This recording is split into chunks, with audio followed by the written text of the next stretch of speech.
وسهلا بكم في حلقات جديدة مع أبونا دانيال شمعون.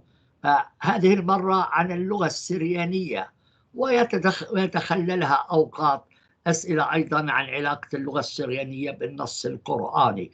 لكن أنا يهمني وربما يهمكم أيضا تتعلموا اللغة السريانية. وهو كتب كتاب القواعد الأشورية. سوف أعرض معك كما على الشاشة كما كنت أفعل مع القرآن، وهيك أنا أسجل وسأنشر هذه الحلقات. وإذا عندكم أسئلة تسألوا، وأنا حكتب لكم فين ممكن تحملوا هذا الكتاب. هو عمل أشرطة كمان في هذا الموضوع، حطيكم رابط الأشرطة علشان تعرفوا يعني تستمعوا لي هذا تريدوا أو تستمعوا هذه. لكن أول سؤال اللي أنا حبيت أسأله لأبونا هو بخصوص علاقة كلمة قرآنية باللغة السريانية. سوف أعرض ربما هذه المشكلة عليكم وأسأل على أساسها، لأنه فعلا أنا قاعد بعد الطبعة الرابعة للقرآن. فاصطدمت بهذه النقطة وسألت لأبونا شمعون إيش هذه. هو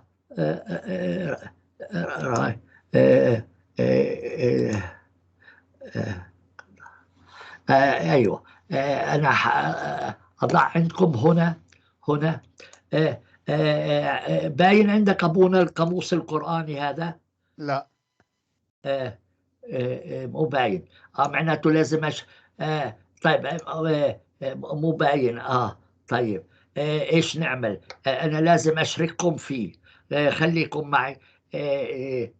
سوف اقفل المشاركة و كونفيرمي ديكرون ودفن. ايوه شانجي على فكرة ديكرون أستاذ دفن. سامي أنت بالعتمة ليش؟ انا هلا بحط منيح ابونا اللي نبهتني هذوها. هلا باني لك القاموس؟ لا هو نفس شو اسمه الكتابي هو. ايوه كونفيرمي لاري. هلا بسكر. انا احط الضوء. نعم. نشوف. ايوه. أيوة. هلا باين اكثر. هلا تمام. هلا تمام مشان الصورة. هلا اللي اعرض الكتاب لابونا. فرجيه المشكلة اللي ايوه. هلا باني لك نعم. القرآن. شوف هنا فعل رأى. أيوة ممكن شوية تكبر الكتابة. أيوة. أكيد كلها كبرة. اللي رايحك يريحني. نعم. أنا أيوة. هيك أفضل بكثير. حتى أنقص شوية. أيوة. هنا فعل رأى. استعملوا هذا البرنامج، يعني ممتاز جدا، لأنه كل كلمات القرآن بالأحرف الأبجدية. وكل الموجودين بفعل رأى موجودين هنا بالترتيب بالتسلسل الاعتيادي. أنا اصطدمت بهذه الأمر. ألا ترى إلى الذين، إنه كان ممكن ألا ترى الذين، فليش إلى؟ نفس ترى إلى. ألا ترى إلى، ألم ترى، ألا ترى، ألم ترى، كلها حتى مع ألم. هنا فطر الذين، هناك يقول ألم ترى إلى الذين، هنا فطر الذين غير. شوف هنا ألم ترى إلى الذين، لما استعمل إلى لكن هنا ألم هنا فطر الذين، ما يقول فطر إلى الذين. غريب هذا الوضع. فطر إلى ترى الذين، ألم ترى إلى. هنا ألم يروا هنا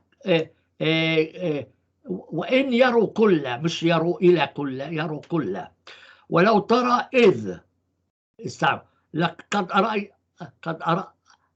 قل أرأيتم إن فإلى هي جاءت دائما مع ألم، مع كلمة ألم. ألم هنا وما ترى فلما رأى الشمس، مش ما قال فلما رأى إلى الشمس، يقول وإن يروا كل، دائما من دون إلى، لكن ألم يرى هنا، لكن هنا ألم يرى أنه، لأنه هنا جت حرف ثاني معها وتراهم ينظرون ولو أراكم هنا ولم ألم وين هاي كمان أنا شفتها بغير قل أرأيتم إن أتاكم قل أرأيتم ما أنزل إلى ما نراك. وما نرى لكم. أيوة مش إلى وما نرى لكم. شوف أيضا لام موجودة.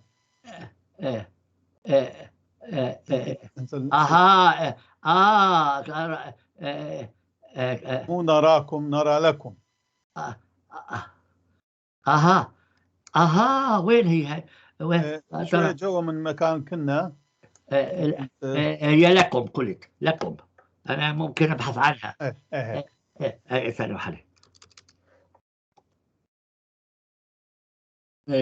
هنا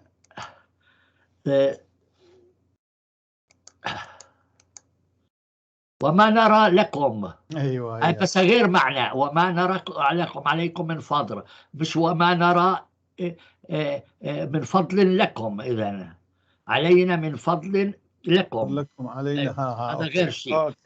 هذيك قل إن الله أذن لكم. أيوة. أوكي أرأيتم. هي فقط لما موجود نشوف إلى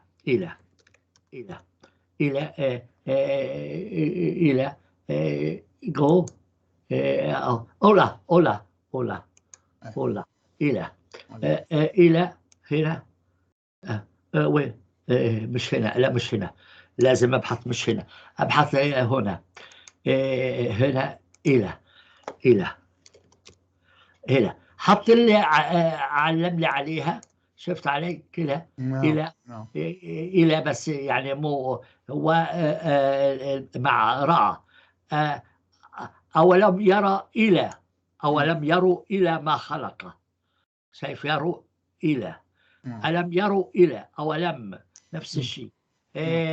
هنا وترى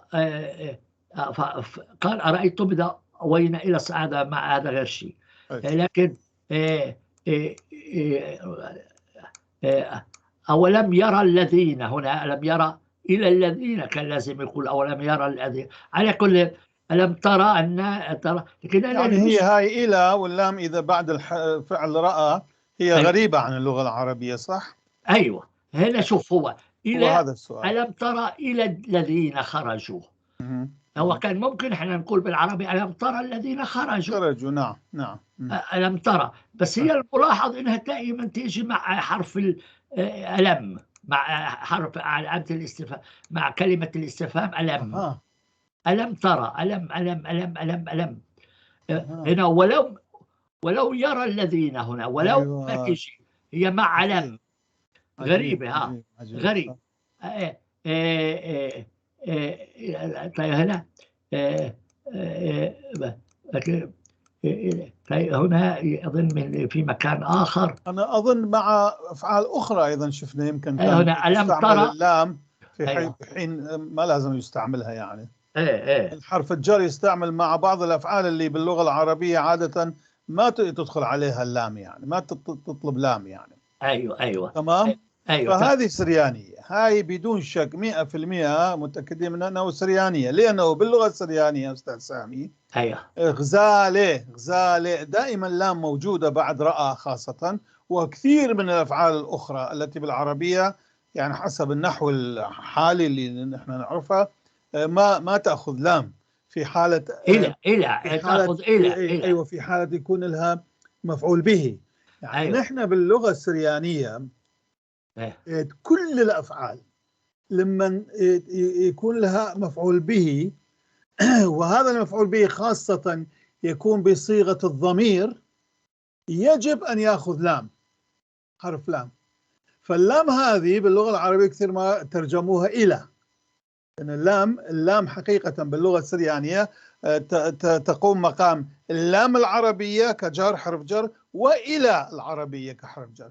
وبالسريانية على فكرة ما في إلى حرف جر، ما في إلى، هو لام دائما.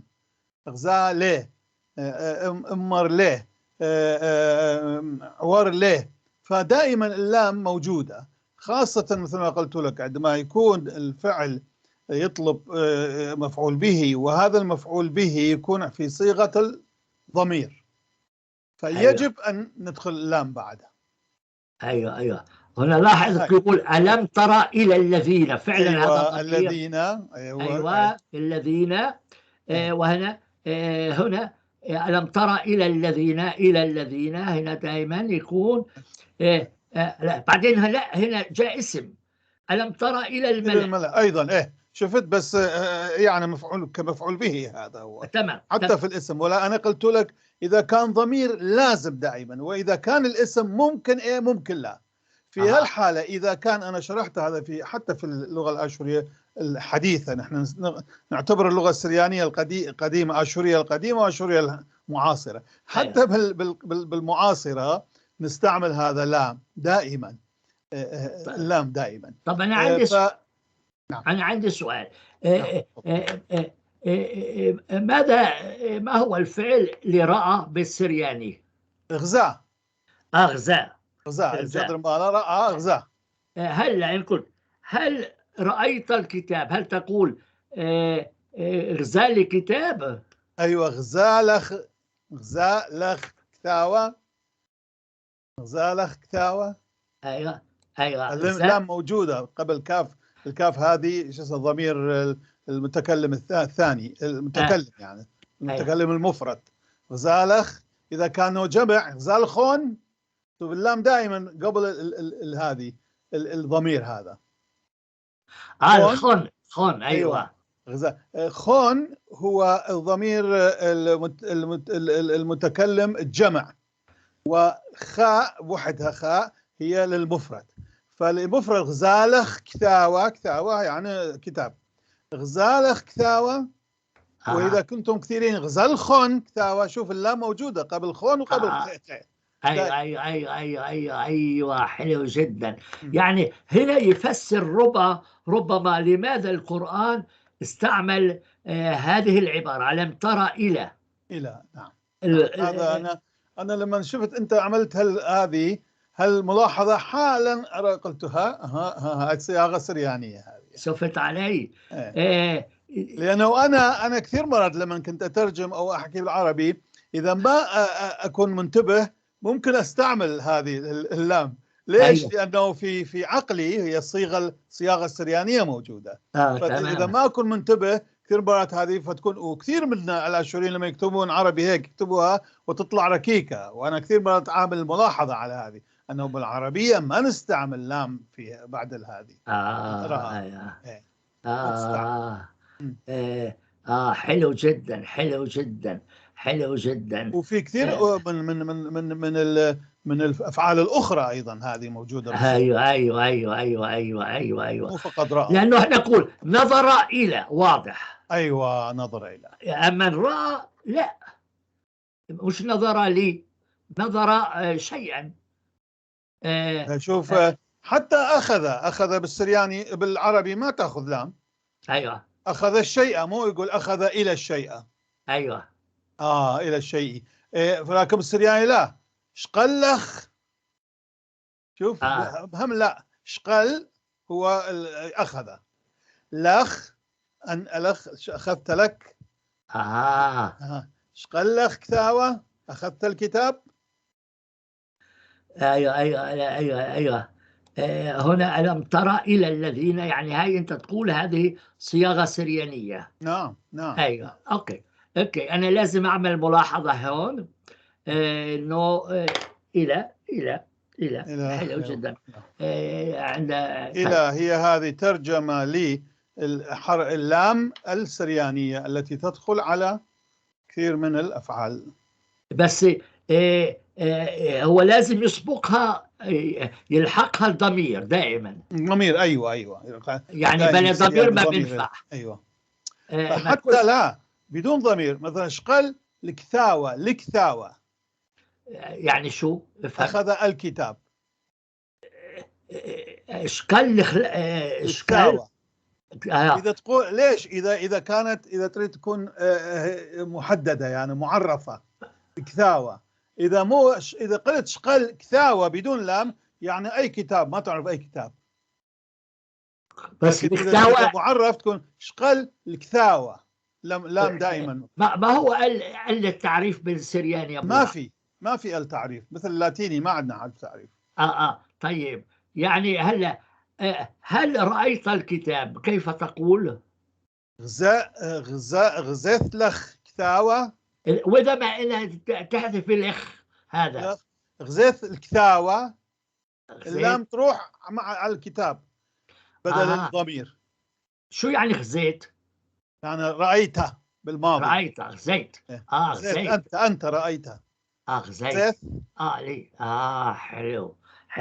حلو. انت حليت لي مشكلة يعني حلو جدا. هذا يدخل ضمن الدروس السريانية، وانا يهمني جدا هذا، لانه انا يعني قاعد بكتب الطبعة الرابعة بدخل فيها الملاحظات، الدروس اللي عملناها مع ابونا ومع استاذنا كريستوف لوكزنبرغ، ولا حنتعلم الاحرف السريانية. انا حقطع المشاركة هنا، فهم علي؟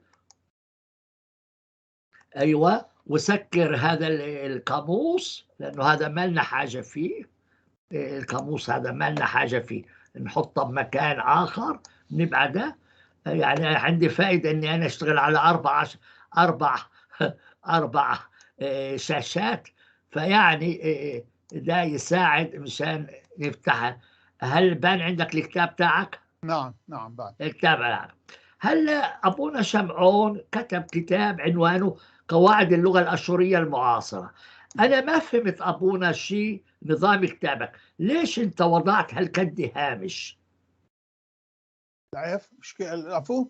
ليش أنت وضعت هالكد هامش؟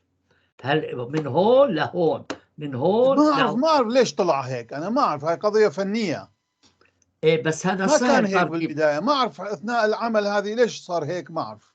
طيب أنت بعت لي إياه أبونا وورد، وانا برتب لك اياه وبرجع لك اياه. اوكي لانه هذا انا كنت ماله حق اعمل. ما اعرف شو صار هناك، ما اعرف. انا يعني حاول، ومرات كان يروح يضيع هذا، ومرات شو هم يرجع.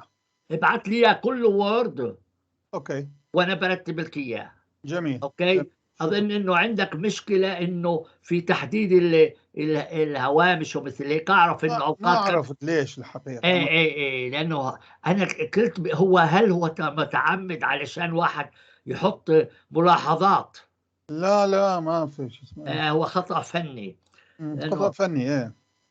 لأنه هذا الكتاب لو إن حذفت الهامش هذا، المجال هذا الفارغ، يعني بيكون أقل من 393. صح. وفر عليك وقت. ما أعرف، أنا تعجبت، قلت هو مو 393 إنما 296 بالأصل. حتى يطلع أقل، أبونا. يطلع هيك بهذا المعنى.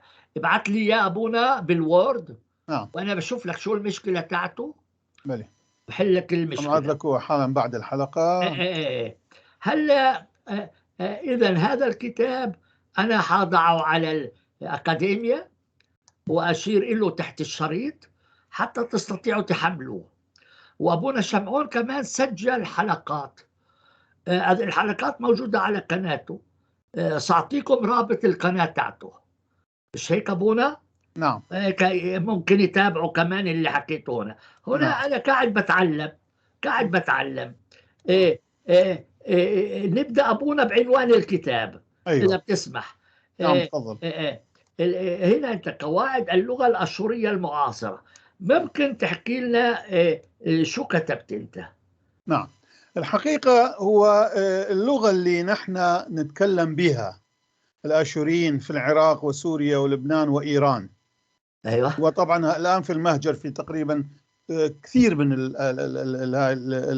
البلدان الموجودين فيها الآشوريين، سواء بالأمريكا أو كان في دول أوروبية كثيرة، وفي استراليا ونيوزيلندا أيضا، وفي روسيا وجورجيا وأرمينيا أيضا. من تقريبا قبل 120 سنة هاجروا قسم من الآشوريين من إيران خاصة إلى هذه الدول من قبل 120 سنة. فهناك عندنا نحن في أرمينيا أربع قرى قريبة عن عاصمة أرمينيا ييرفان بكاملها هي آشورية. هذول مسافرين مهاجرين إلى هناك قبل الحرب العالمية الأولى قبل. أيوة.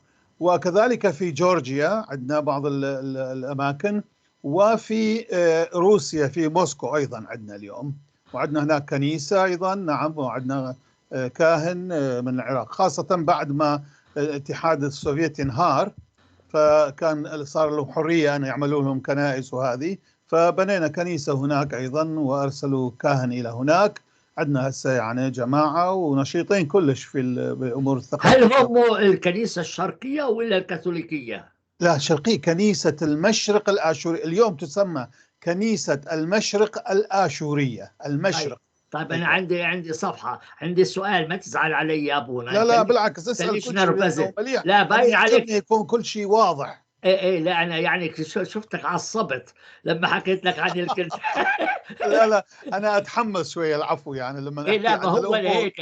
لا ما انا خفت يعني انا قلت لا تخاف استاذ. يعني انخضيت مثل ما بيقولوا عندنا. قلت شو عملت لها؟ انا صلبت المسيح يا اخواني. صلبت المسيح.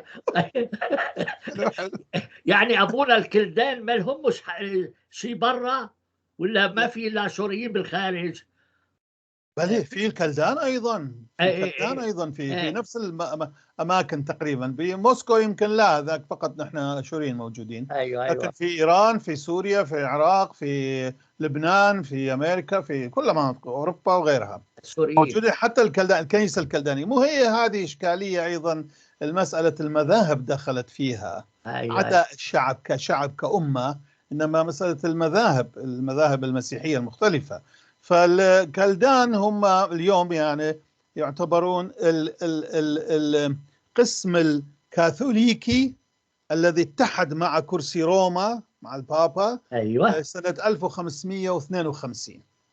قبل هذه التاريخ ما كان في إلا كنيسة المشرق، كانت تسمى كنيسة المشرق نقطة راس سطر. وكانوا يسموها الغربيين طبعا للتحقير الكنيسة النسطورية. أولاد حرام. نعم، نسبة إلى نسطورس، لأنه كان نحن كنيستنا من بداية كنيسة المشرق، سواء كانت آشورية كلدانية سرياء إيش ما كانت، هذه كان لها مبدأ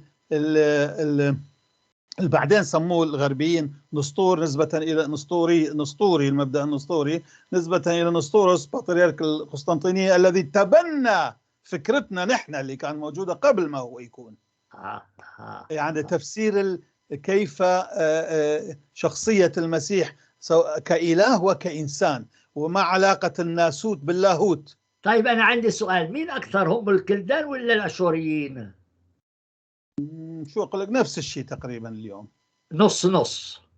بس طبعا الكلدان أكثر نشيطين من الناحية الدينية، لأنه وراهم روما كان يسندهم، وطبعا أكثر عندهم إمكانيات مادية وغيرها والعلمية وهذه، لأنه تسندهم كنيسة كبيرة مثل روما. نحن ما حد يسندنا، بس هو المسيح يسندنا نحن. مثل هذاك يقول إيه، يقول إنه اللي شو اسمه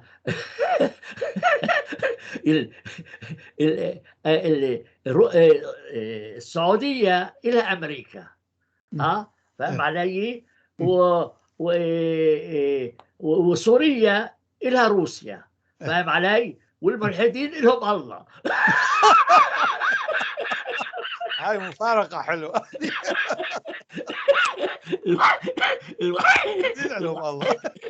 الوحيد اللي يسند الملحدين هو الله. واللي هم ما يعترفون به. اليوم واحد كتب لي ابن حرام يقول لي انه هذول الملحدين كلهم لازم تحطهم بالمعتقل. قال هيك لانه هذول خطيرين على المجتمع. قلت له موافق معك.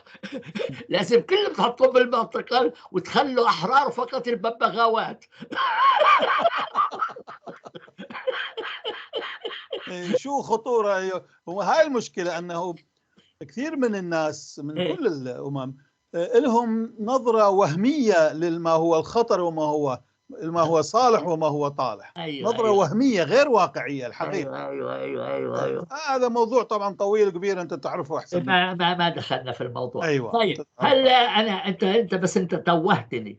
أنا سؤالي الأول أرجع له، ما تزعل علي، بس أنت بدك صبر معي. أنا يعني أنا مستعد أستاذ سايم. أنا نجم وأي شيء يحز بنفسي، فاهم علي؟ فيعني عاملني مثل أخوك الصغير. بالعكس، أنت أستاذي يعني. لا. أنت مواليد أي سنة أبونا؟ ولا 49.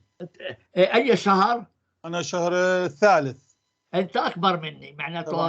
أنا 5 سبتمبر. أنا كم شهر أكبر منك. أنت أخوي الكبير. أنت أبونا الكبير. طيب وأنتوا كيف تقولوا أبونا بالأشوري؟ قلت لي بالأشوري نحن ما نستعمل كلمة أبونا فاضل، نستعمل كلمة رابي. أيوة رابي. معلم. رابي. قاشة يعني قس، والقس مأخوذة من العربي من قاشة. أيوة. وقاشة بالأشوري أو بالأرامي قاشة أو قشيشة. عندنا قسيس. شوف، قشيشة قسيس، قاشة قس. وهاي طبعا اثنيناتهم المسيحيين هم اللي عربوها الكلمتين هيك من السرياني، من قاشة وقشيشة. وقشيشة وقاشة معناها الشيخ. أفضل كلمة شيخ جاء من هذه بريسبيتر باللاتيني. كشيش. يعني انت رب الشيخ. انا ربي الشيخ، شيخ الكويت اقولهم مرات. بالضبط، الشيخ جايه من هالفكره من الشيخ. لانه تعرف في كبار الادباء اللبنانيين كانوا يسموهم الشيخ. نعم. اليازجي. الشيخ اليازجي. والشيخ بطرس البستاني. نعم. كانوا يسموهم الشيخ.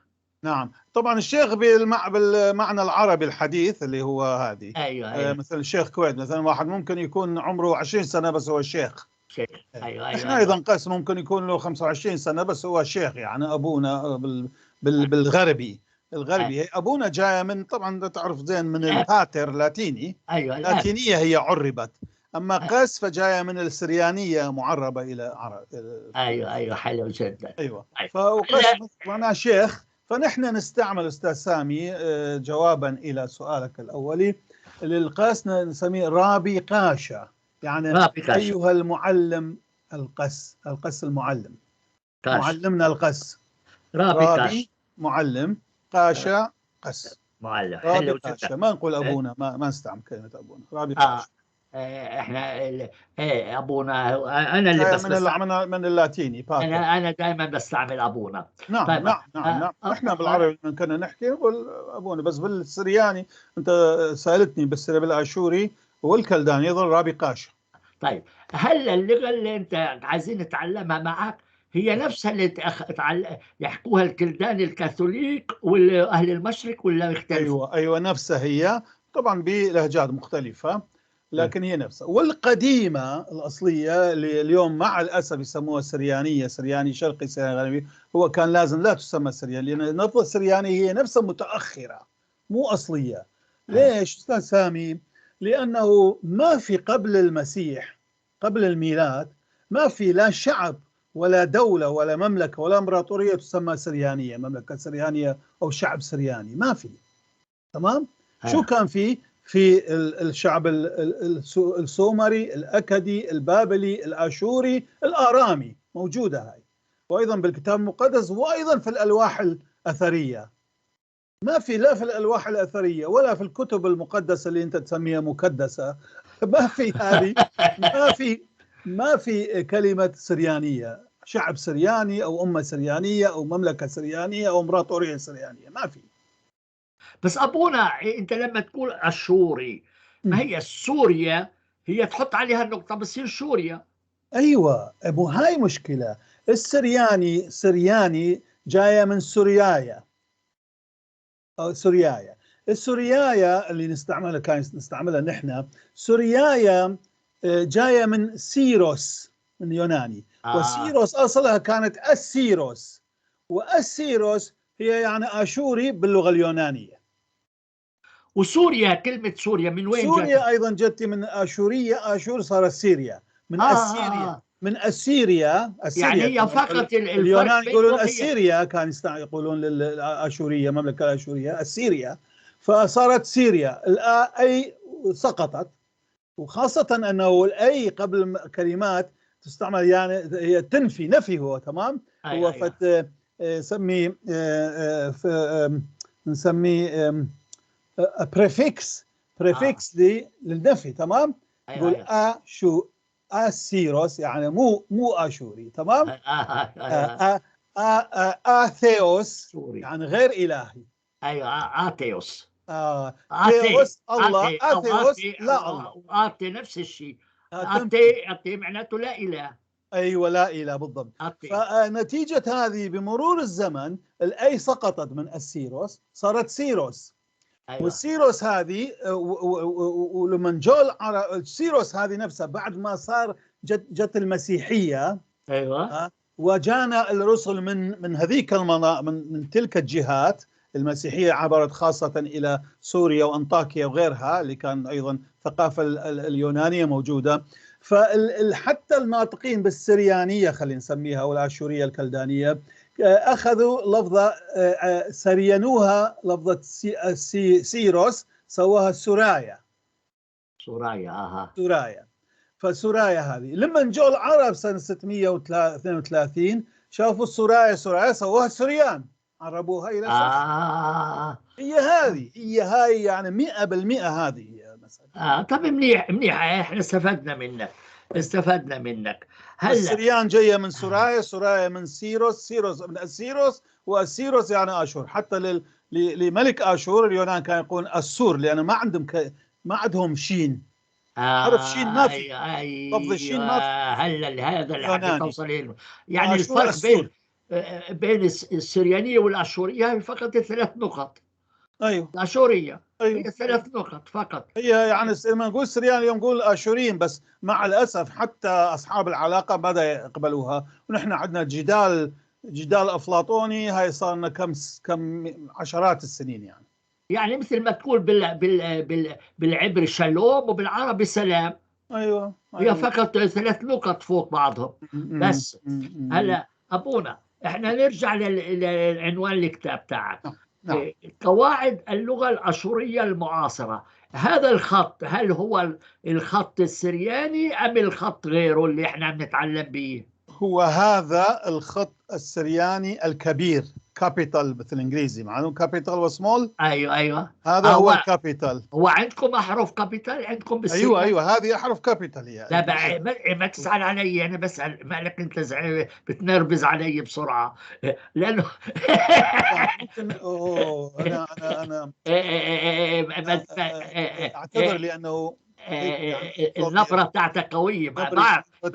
باين عليك عراقي. عراقي واشوري. هوي هوي هوي هوي هوي هوي هوي هوي وشو يخلصنا. ابو خنزير وهم مخنوق. ها يعني ابونا من وقت لاخر بنبك لانه من كل اللي بيسمعونا هم عراقيين، فيعني بفكروك زعلان، فانا عايزك تسمع وتضحك. يعني مو مقصود، انت مو قاصد، بس انا اخذتها على بالي. قلت الله يعلم شو اللي صار. هلا يعمل مثل ما استاذنا كريستوف يبطل يعلمنا. ما بدي خلص كفيت ووفيت. حلو انا يعجبني انه تعمل هالملاحظه، لان حتى اشعر بنفسي انه انا لا شعوريا يعني يرتفع الفوليوم. ربما لانك اطرش ابونا. كيف لانك اطرش. يمكن. انا علشان اطرش صوتي عالي دائما عشان اسمع نفسي. مشان اسمع نفسي، فاهم علي؟ يمكن ارجوك ابونا تروح تفحص دماغك الحاصله. فهذه اللغه الاشوريه المعاصره هذه اللي نستعملها يوميا اليوم، يستعملوها سواء من يسمون انفسهم اشوريين، ومن يسمون انفسهم كلدان، ومن يسمون انفسهم سريان ايضا. ايوه. هلا ملاحظه ثانيه. طيب، اللغه العربيه ما فيها كابيتال لتر. لا. ولا بالعبري. هاي ما اعرفها. لا، ما في عندهم كابيتال لتر. لتر. نحن عندنا مع الاسف. عندكم كابيتال لتر. نعم هي هذه تشوفها، هذه الاحرف. طب انا بدي اسالك هلا، عندي سؤال واضح. لانه الكابيتال لتر ببدايه الجمله بتكتب كابيتال لتر. لا، نحن نستعملها استاذ سامي لكتابه المانشيتات والعناوين. الكابيتال. طيب، عاده الكابيتال تستعمل لهذه. في فتره معينه بعض المخطوطات تشوف انه كل النص مكتوب بالكابيتال. مخطوطات كثيره قديما. وهل في فرق؟ كان هذا الاصلي، بعدين استنبطوا منه هذا الاخر الاكثر اللي انا الاخر الاعتيادي نسميه. اذا طيب، بدي اسالك هلا ملاحظه اخرى مشان الناس يفهموا. العفو استاذ سامي، امشي روح على الصفحه اللي بعدها، هناك راح نشوف كل هالامور هذه اكثر حتى تكون واضحه. لا بدي بس ابونا، ما بدي اتقدم على خاطرك، عم تقدم على خاطري. انت مستعجل علي. انت حسب انا فقط اقترح علي الاقتراح. لا ما مش محتاجين اقتراحك. لما بنطلب اقتراحك بتقترح. ما نقول نحن عراقيين تدلل علي. بس هلا سؤال اخر. هلا هاي اللغه اللي عايزين نتعلمها هي نفس السريانيه الغربيه ام لا؟ هي نفس اللغة بلك لفظة مختلف بعض اللفظ. السريانية الغربية دائما فيها السقافة، الفتحة الطويلة هي ضمة عندهم. فمثلا نقول قديشة بالسرياني الشرقي سواء الاشوريين او الكلدان، هو بالغربي يقول قاديشو. حلو جدا. قديشة. قديشة. منيح. قديشة. تشوفي كلمة قديشة يعني القديس. شوفي نحن بالشرقي الاشوريين والكلدان نحن عندنا التجديد، فالحرف الثاني الدال هو مشدد، قديشة، كأنه حرفين هما. تمام. ليش مشدد؟ لأنه الحرف اللي قبله يحمل حركة فتاحة أو فتحة قصيرة، والفتحة القصيرة هذه دائما الحرف اللي يجي بعدها إذا كان محرك يتضاعف. هذا الشيء ما موجود بالسرياني الغربي. السرياني الغربي بدل هذه شو يعملوا؟ عملوها الفتحة القصيرة فقال قادي، والفتحة الطويلة فالفتحة الطويلة الشين عليها فتحة طويلة شا، سووها قاديشو. ايوه فهمت. هذه هي كل هذه. هلا سؤال اخر مشان نفرق بين الاثنين. هل هي نفس الاحرف في الشرقي وفي الغربي ام لا؟ الكبيرة، الأحرف الكبيرة نفسها. أما الأحرف الصغيرة فكل واحد عنده أحرف خاص. طيب خلص. الشرقيين من الاشوريين والكلدان نفس الشيء، والسريان الغربيين. طيب انا هلا بقرا لك الجمله بالعربي وانت بتقرا لي اياها بالسرياني على مهلك او بالاشوري. انت تحب اقول لك سرياني ولا اشوري هنا؟ اشوري هون نحن. هذه كلها اشوري. خلاص ولا تزعل. دل. يا هلا بيك. هلا بالعربي احنا نقرا قواعد اللغه الاشوريه المعاصره. هلا اقرا لي اياها بالاشوري ارجوك. جراماتيقي. هاي كلمه طور روحك. جراماتيكي. يعني ما عندكم كتاب. ايوه جراماتيكي. الشانه دلشانه. الشانه يعني اللسان. اللغه ما عندنا احنا اللسان نستعمل. هذا أنزل بلسان عربي مبين، لسان مو لغة، هذا أيضا سرياني. بس جراماتيك هاي مو سريانية، هاي صيونانية. أيوة. وقابلها نحن عندنا تورس مملة، تورس مملة يعني شوية طويلة، فنستعمل سواء تورس مملة أو سواء جراماتيقي. فأنا لذلك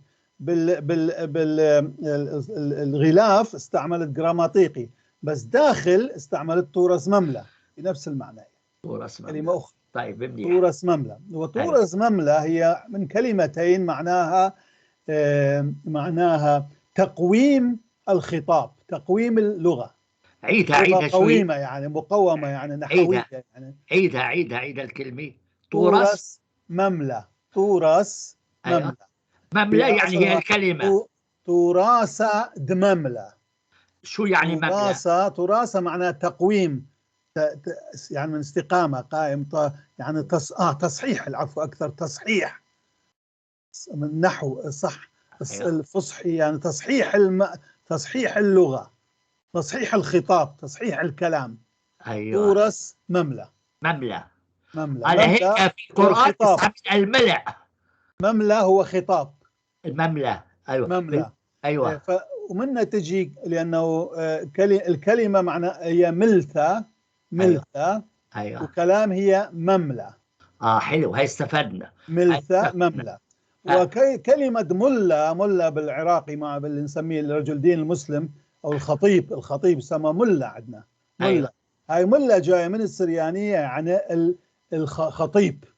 أيوة، الخطيب. ملالة يعني خطيب، المتكلم. ملل. طيب، باللغة العربية اللغة كلمة هي لاتين يونانية. نعم، لوغوس. لوغية. أيوة، مو عربية. مو كلمة عربية أو عربت بطبيعة الحال. هلا جراماتيكي قلت لي. أيوة، جراماتيقي. أيوة، الطاء والقاف. الشونة دليشانة، هذه الحرف الأول دال. يعني دليشانة يعني بتاع دليشانة يعني القواعد بتاع اللسان. الشانة. أيوة. آتورايا. هاي بطلت عاشورية، صارت آثورايا. آشورايا. نحن شوف، آشور هو اسم الملك كان والإله أيضا عند القديمين أقدمين. آشور ومملكة آشور. أما المملكة نفسها أو الأرض هاي هي كانت آتور. يعني إيش؟ يعني مملكة آشور. آتور. ليش كلمة اللغة هي للمملكة هذه، للشعب يعني للأرض. فنسميه آتورايا، للشانة آتورايا، اللغة الآشورية أو اللسان الآشوري. لماذا قلبت الشين لساء؟ هيك آشور هو للمذكر وآتور صار للمؤنث، وما أعرف بالضبط، ما أقدر أفسر لك إياها. هاي قديم، من القديم المملكة كان تسمى آتور، والملك هو آشور. آشور ومملكته آتور. بس هي للمؤنث. المؤنث هي مؤنثة. أيوة، وبعدين آتورايا يعني آشوري. أيوة، هذه نسبية. أيوة. ودارايا. يعني شو تعني؟ يعني معاصرة، يعني مع العصر مالتنا اليوم. دارايا. دارا هو عصر، دارايا عصري أو معاصر. أنا تعلمت مع أبونا صاحبنا إنه لما بتحط النقطة تحت هي للدال. نعم. ولما بتحط النقطة لفوق هي للراء. بالضبط. شوف، دا را يا. أيوة، لأنه خلي راس جايين سبحان الله واحد ورا الآخر. شوف. أيوة، الراء النقطة فوق يعني الراس بصير راس. ريش. أيوة، فهيك أنا علمني إنه النقطة فوق يعني هاي للراء، الرئيس. نعم. الراء، والدال تحت. نعم. هي نفس الكلمة.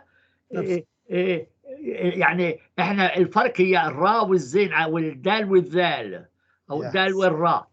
اما هم بيكتبوا الدال والراء تكتب نفس الشيء، فقط النقطة اللي تختلف. أيوة، مكان النقطة. إذا اقرأ لي هاي الكلمة كلها. دارايا. وهاي هي الياء. اليوت. يوت. اليوت. هو قال لي هو تستعمل اليوت لأنها هي أصغر حرف بالسريانية.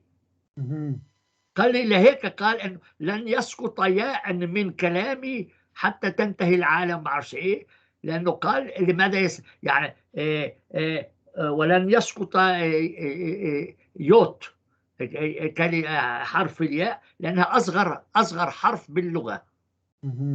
قال لي هيك رسما، اصغر حرف رسما يعني. ايوه، اصغر حرف يعني من اصغر الاحرف لن يسقط من كلامي. العالم يزول وكلامي لا يزول، وبعدين في كلام ولن يسقط حرفا من كلام المسيح. نعم. ايوه ولن يسقط حرفا من كلامي، مع الشياء. قال هي اشاره لحرف الياء يوت لانها هي اصغر حرف. صح. وهي نفس العبري، هي نفس الشيء. يا هي كمان هيك شرطه صغيره. ايوه. وهاي الاخيره هي الالف. الف. نعم. حلو. هاي بدينا نتعلم هيك، بدينا نتعلم الأحرف. فشوفوا يا إخواني، الأولى هي دال، والثانية هي الراء، وهي نفسها تكتب نفس الشيء، الفرق الوحيد هي النقطة. وهنا كمان راء، انتوا شفتوا كيف هنا راء، وهنا كمان دال، هنا دال، وهنا من جديد هاي راء نفسي.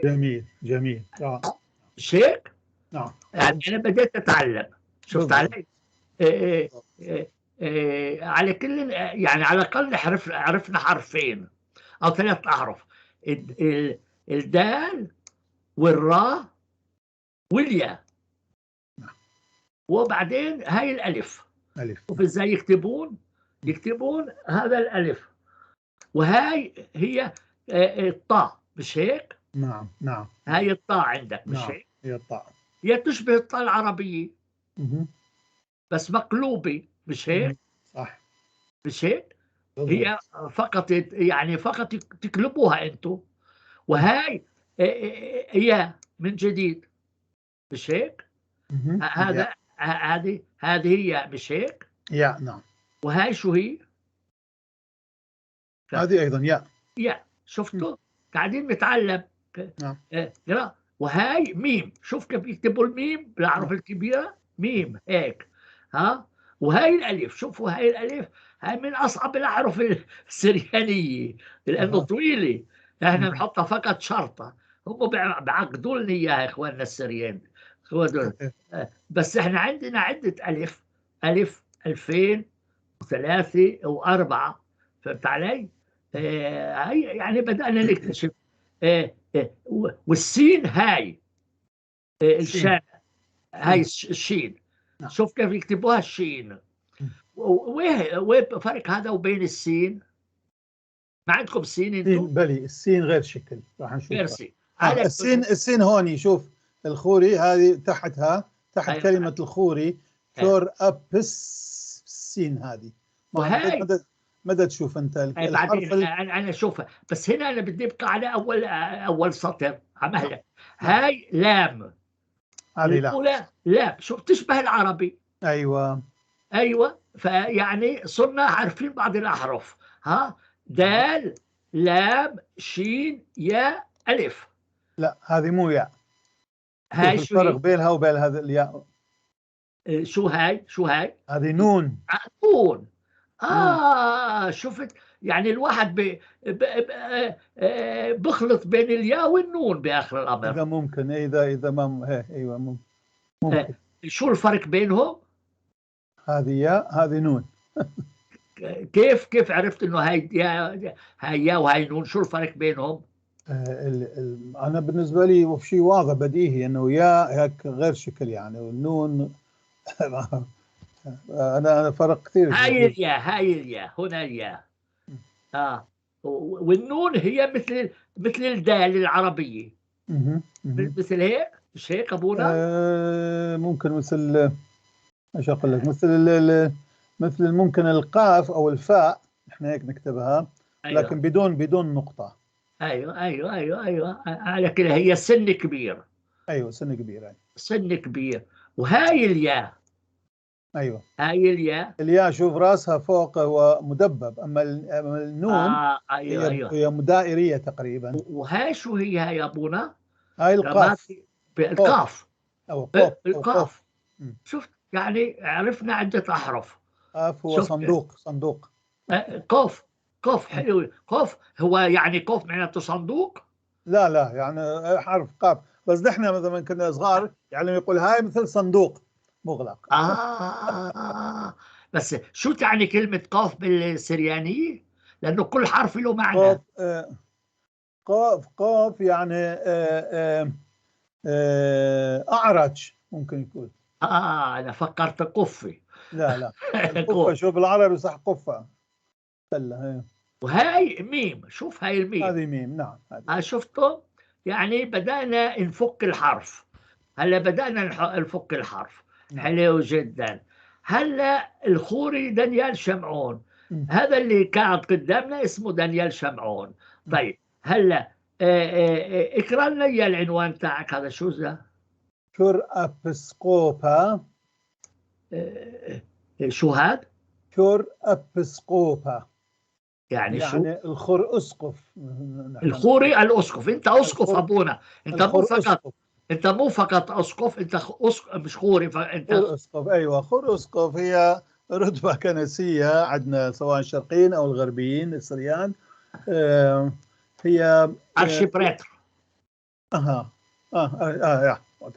بالضبط، أو أرشمندريت يسموها اللي أرشمندريت.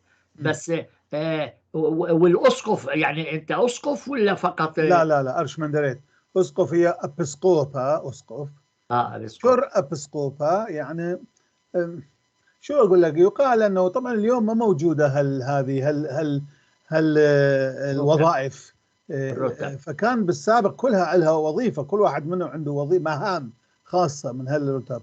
فوظيفة الكر أبسقوبا أو الخوري اللي يسمى خوري بالعربي هي كانت أنه هو كان واسطة بين الأسقف وبين الكهنة الموجودين في الأبرشية خارج كرسي الأبرشية. منيح. الكهنة بالقرى وما قرى وهذه، فهو كان الوسيط يعني.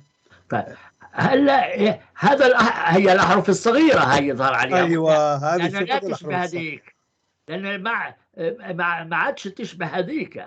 نعم شوف الدال دانيال بعد الكر أبسقوبا، الدال كيف هي تشبه شوية الدال الكبيرة، لكن أيوة هذه بالضبط. أيوة دا. أيوة. وهاي ياء.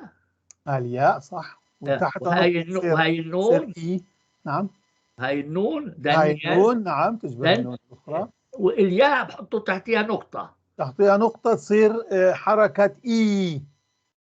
دانيال. داني. إي داني. أيوة. داني. بعدين إل. شوف إل الله إل. وهي شو هاي؟ هاي الأليف. هاي اختلفت عن الألف هذيك.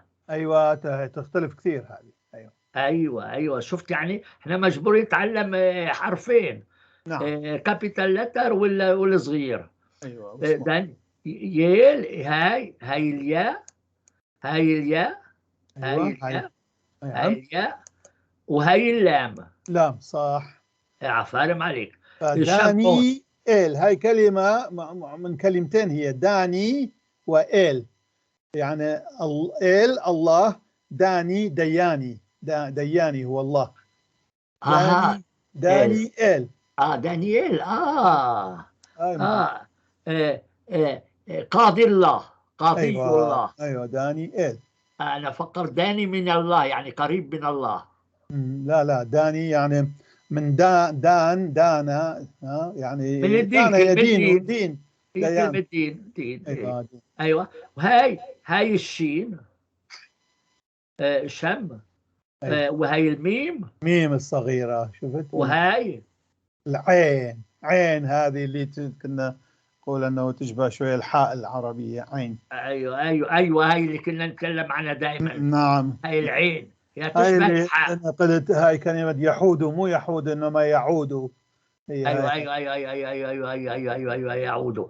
ايوه لانه هاي العين هي تشبه الحاء العربيه. ايوه شمع. وهاي الاخيره هي النون الاخيره. ايوه ايوه شمعون. هذه واو، واو فوقاتها نقطه، هذه تتحول من حرف الى حركه. حركه او. ايوه او، حركه او ارواحها. شو هاي الاخيره؟ هاي النون الاخيري نون. لا النون اخيرانيه. شوف النون الاوليه او الوسطيه كيف، والنون الاخيره كيف.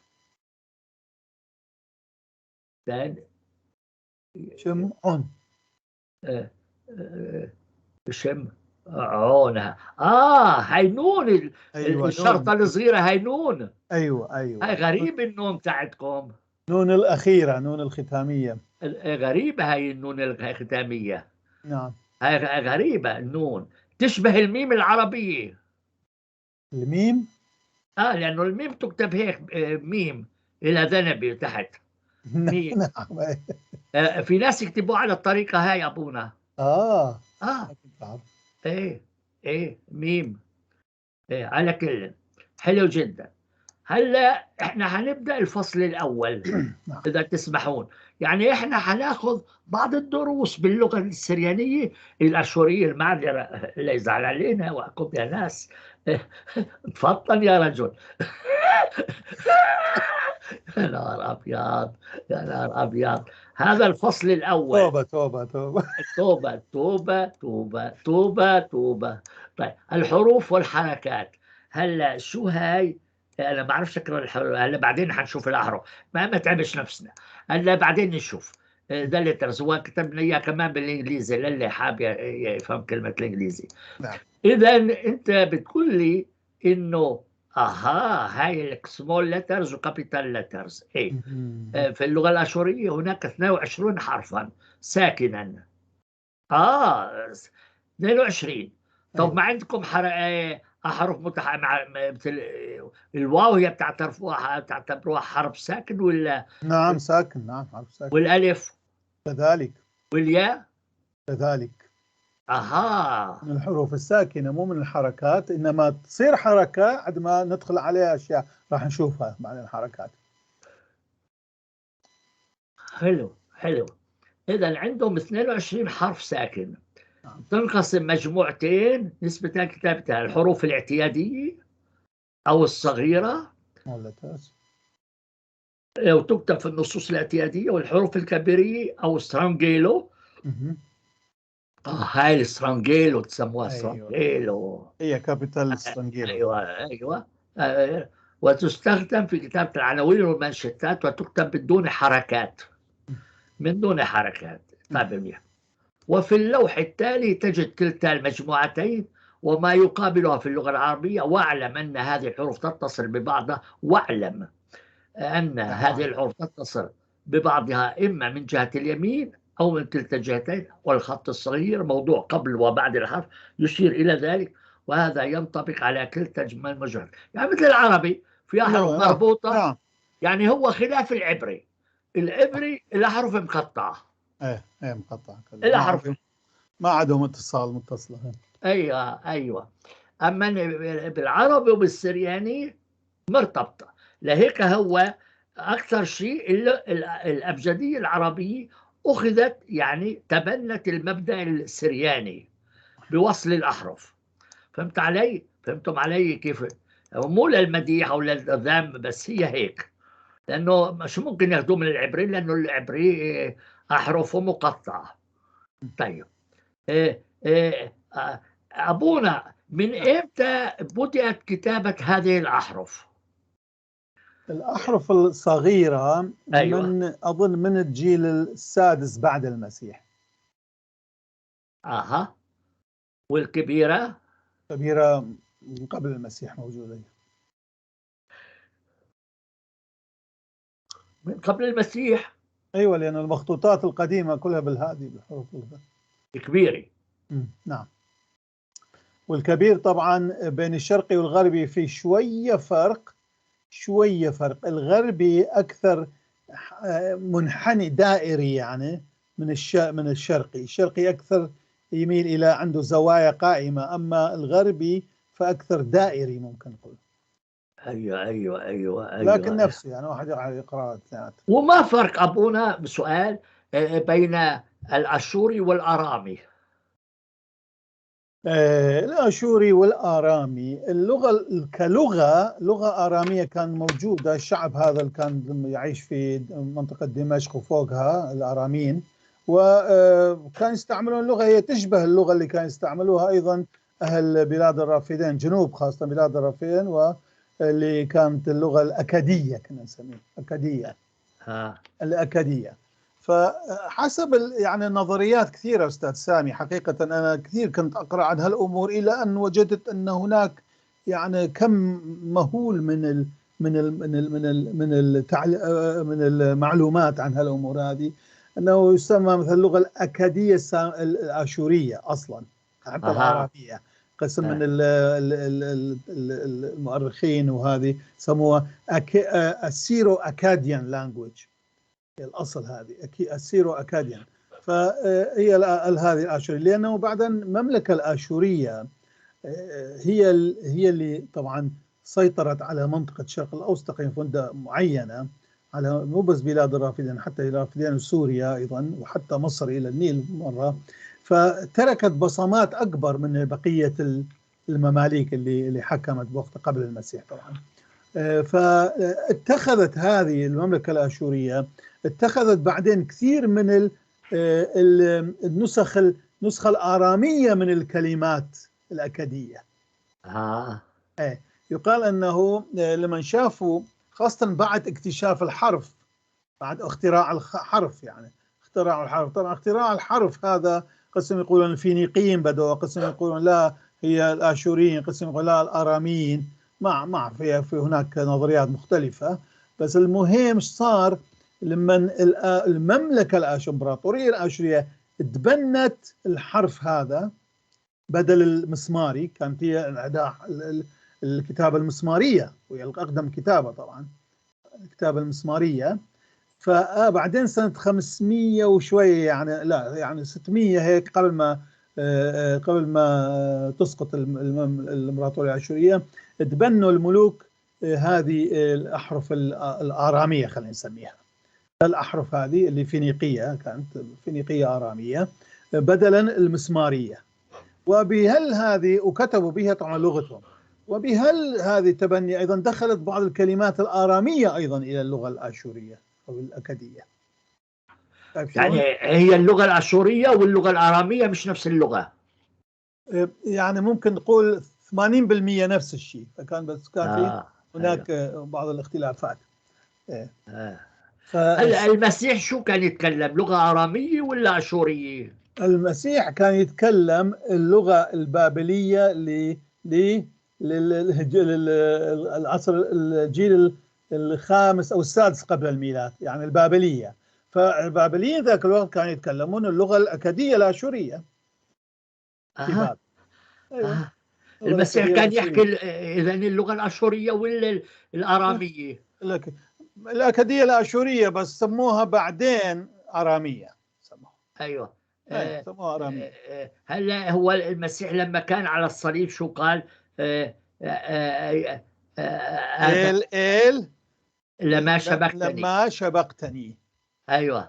إلهي إلهي لماذا تركتني. شوق نحن لليوم شوق شاوق نستعملها يوميا، شوق شواوق شاوق، شبق أو شوق. فنحن الشرقيين الباء نلينها تصير واو، شوق، ما نقول شبق، نكتبها نفسها باء. شوق راح نشوفها بعدين. شوق. أيوة. شوق لي، شبقتني يعني لماذا تركتني. أيوة. حلو جدا. ما هي أقدم المخطوطات عندكم أبونا باللغة الآشورية اللي بتستعمل هذه الأحرف؟ أقدم المخطوطات الموجودة حاليا، أيوة، هي في نسخة من البشتة، أنا شفتها سنة 78 في متحف بريتش موزيوم. إيه، فهذه طبعا هي لسنة 350 ميلادية. أيوة. إيه، فمكتوبة بهالأحرف هذه. طبعا الاسترانجيلو. الاسترانجيلو حلو جدا. إذا حنبدأ إحنا بتعلم الأحرف. هذا الحرف الصغير هو الألف. نعم. مش هيك؟ أيوة ألف. أيوة. وهي العلامة يعني إنه يرتبط من الأول مو من الأخير. أيوة من اليمين من الأول. أيوة مثل العربي الألف. صح. تربط من أوله لا تربط من آخره. بالضبط صح. مثل العربي بالتمام بالربط. بالضبط. أيوة مربوط أو مقطوع. وهاي الألف، والألف هي نفس الشيء تربط كمان من اليمين ولا لا؟ نعم نفس الشيء. أنا قلت في الملاحظة فوق أنه هذا الشيء ينطبق على الخطين، الخط الاعتيادي والخط الاسترنجيلي. طيب أنا حنبدأ يعني أنا راحت علي. في اللوحة تجد كلتا المجموعتين وقابلها في اللغة العربية، واعلم أن هذه الحروف تتصل ببعضها إما من جهة اليمين أو من كلتا الجهتين، والخط الصغير والموضوع قبل وبعد الحرف يشير إلى ذلك، وهذا ينطبق على كلتا المجموعتين. أيوة. حلو جدا حلو جدا. أيوة حلو جدا. أبونا هلا صارت الساعة 1، صرنا الساعة 1 مكلف. إذا إحنا يعني إذا عايزين الناس يشوفوها لازم نقطع هون. شو نعمل؟ هل نعمل حلقة يعني متابعة لهاي ولا غير يوم؟ كيفك؟ لا أنا مستعد نعمل حلقة كمان، حلقة ثانية. أيوة. يعني نسمي هاي الحلقة الأولى اللي خلصنا منها. طيب خليك تستريح 5 دقائق ونرجع نعمل الحلقة الثانية. أيوة. حلو جدا احنا نقطع هنا.